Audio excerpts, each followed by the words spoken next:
Հայաստանի նախագահ 160 ազդեցիկ լրատվամիջոցներ հանդիպում են Արարատի ստորոտին։ Քաղաքակիրթ երկխոսության այս հարթակում էլ Սերժ Սարգսյանը խոսեց բաց առանց ենթատեքստերի։ Լրագրողների ուշադրությունը հրավիրեց Թուրքիայի ժխտողական քաղաքականության վրա։ Այն այս տարի առանձնահատուկ դրսևորվեց։ Նախագահ Սարգսյանը նկատի ունի Թուրքիայի փորձը շեղել միջազգային հանրության ուշադրությունը Գալիպոլի ճակատամարտով։ Այս առիթով ձեր նորվեգացի գործընկեր Բորդ Լարսենը սույն թվականի փետրվարին հրապարակած անօգուտ դիվանագիտություն վերտառությամբ իր հոդվածում շատ դիպուկ նկատել է, թե սա մեջբերում եմ կատարում։ Սա նման կլներ նրան, որ ասենք Գերմանիան հոլոկոստի միջազգային հիշատակման օրը տոներ Վերմախտի հերոսական հաղթանակներն արևելյան ճակատում երկրորդ համաշխարհային պատերազմի ժամանակ։ Ցավում եմ, որ Թուրքիայի իշխանություններն այս տարելիցը որպես սեփական պատմության հետ առերեսման եւ հաշտեցման առիթ օգտագործելու փոխարեն իրենք իրենց դրեցին անհարմար իրադրության մեջ, ակնհայտ կերպով խեղաթյուրելով Գալիպոլի մարտերի քաջ հայտնի ժամանակագրությունը։ Սերժ Սարգսյանն այստեղ էլ կրկնեց Թուրքիայի քաղաքականությունը ոչ այլ ինչ է, քան նոր ցեղասպանության խրախուսում։ Սա ասելով նախագահը նայեց լրագրողներին, անհեթեթ նախապայմանների դեպքում արձանագրությունները կյանքի կոչել կլինի, բայց նախագահը հիմա էլ է հայտարարում, հաշտեցման պատուհանը դեռ բաց է։ Մենք մտադիր չենք ներգրավվել մի գործընթացում, որը կարող է դառնալ երրորդ երկրի ապակառուցողական կամայականությունների զոհ եւ ամենակարևորը առանց վստահության վերականգնման։ Հետո նախագահը բացատրեց, թե որն է Թուրքիայի իրական մտադրությունը, երբ խոսում է հարևանների հետ զրո խնդիր ունենալու մասին։ Թուրքիայի իրական մտադրությունը ոչ թե հարևանների հետ զրո խնդիրներ ունենալն էր, այլ հարաբերությունների սեփական ընկալումը հարևաններին պարտադրելը, որը ոչ այլ ինչ էր, քան նեոօսմանիզմի քաղաքականության դրսևորում։ Հայաստանյան լրատվամիջոցները լրագրողական համերաշխության կողմնակից են։ Այսօր նախագահ Սարգսյանին շատերը հարց չեն տա, որ արտասահմանյան գործընկերներին հերթ հասնի։ Եվ թուրք լրագրողն է ձեռք բարձրացնում, հետաքրքրվում է, արձանագրությունների թեման վերջ փակված է։ Նախագահի պատասխանը զուսպ է եւ անկեղծ, ու հիմա չի խուսափում ասել, գլուխ է խոնարհում այն թուրք լրագրողների առջև, ովքեր ցեղասպանության մասին գրում են համարձակ։ Սա զուտ հաճուանալու համար չեմ ասում ես ասում եմ որոշ փաստեր արձանագրելու համար։ Պատմության այդպիսի փաստեր շատ են հայտնի, բայց այսօրվա ներկա իրողության մեջ,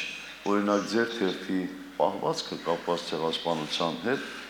իմ կարծիքով շատ մեծ հարգանքի է արժանի, եւ ես գլուխ եմ խոնարհում ձեր թերթի այն աշխատակիցների առջև,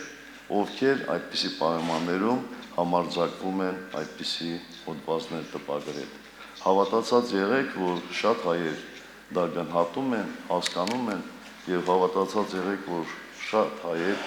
մտածում են ինձ նման։ Սերժ Սարգսյանի զուսպ տոնայնությունը պահվեց մինչև վերջ, նախագահը եւս մեկ անգամ կրկնեց, հայերը թշնամի ժողովուրդ չունեն, իսկ արձանագրությունները պատմություն դարձան մեկ գործոնի պատճառով, ադրբեջանական։ Տարիներ առաջ Իլհամ Ալիևը հայտարարեց Հայաստանին մեկուսացնելու քաղաքականության մասին։ Եվ բնական է, որ իր այդ ծրագիր իրականացնելու համար նա հսկայական միջոցներ եւ ջանքեր է գործադրում եւ պատահական չեմ համարում, որ այդ քաղաքականության արդյունքները որոշ չափով մենք տեսնում ենք Թուրքիայում։ Ես վստահ եմ, որ եթե չլներ ադրբեջանական այդ գործոնը, արձանագրությունները արդեն վավերացված կլինեին։ Ռուս լրագրողի հարցը Ռուսաստանի մասին է։ Հայաստանի դաշնակիցը զենք է վաճառում Ադրբեջանին։ Նախագահը չթաքցրեց, այդ փաստը Հայաստանին էլ է անհանգստացնում։ Նույնիսկ այստեղ խնդիրը սպառազինության որակը չի։ Խնդիրը նրանում է, որ մեր սահմանին կանգնած կամ շփման գծում կանգնած հայ երիտասարդը գիտակցում է,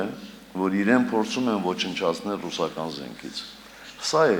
ամենավատ հանգամանքը։ Այստեղ նախագահը մասնագետների համոզմունքը մեջ բերեց. Ադրբեջանը չունի ռազմական առավելություն, որը թույլ կտար խնդիրը լուծել ռազմական ճանապարհով։ Օգոստոսյան դեպքերը ապացույց։ Այո, Ադրբեջանը հսկայական միջոցներ է ծախսում սպառազինությունների վրա, բայց օրինակ անցյալ տարվա դեպքերը ցույց տվեցին, որ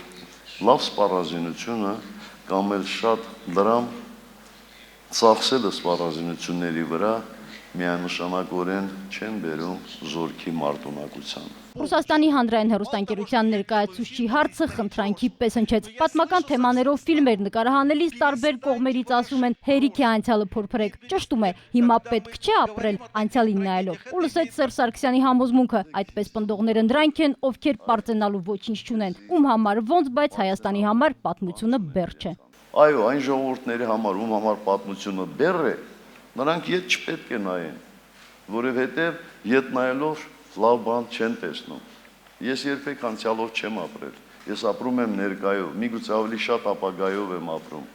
բայց իմ ոտքերը գտնվում են անցյալում, պատմության մեջ, որովհետև մենք առանց դրա, նորից եմ ասում, չենք կարող առաջ շարժվել։ Հարյուրավոր լրագրողների հետ 2 ժամանոց հարց ու պատասխանը մի քանի րոպեում չես ներկայացնի։ Նախագահը չմերժեց ոչ մեկին, խոսեց ամեն ինչի մասին, Թուրքիայից մինչև Եվրասիական ու Եվրամիություն։ Ընթացքում բոլորին հրավիրեց Արցախ ու մեկնեց Բրյուսել։ Լրագրողներին էլ մաղթեց կամ խորհուրդ տվեց իրենց գործն արհեստավարժ կատարեն, որ տարբերվեն քաղաքական պատվեր կատարողներից։ Շաքե Ղազարյան, Ալբերտ Գալստյան, ժամը լրատվական։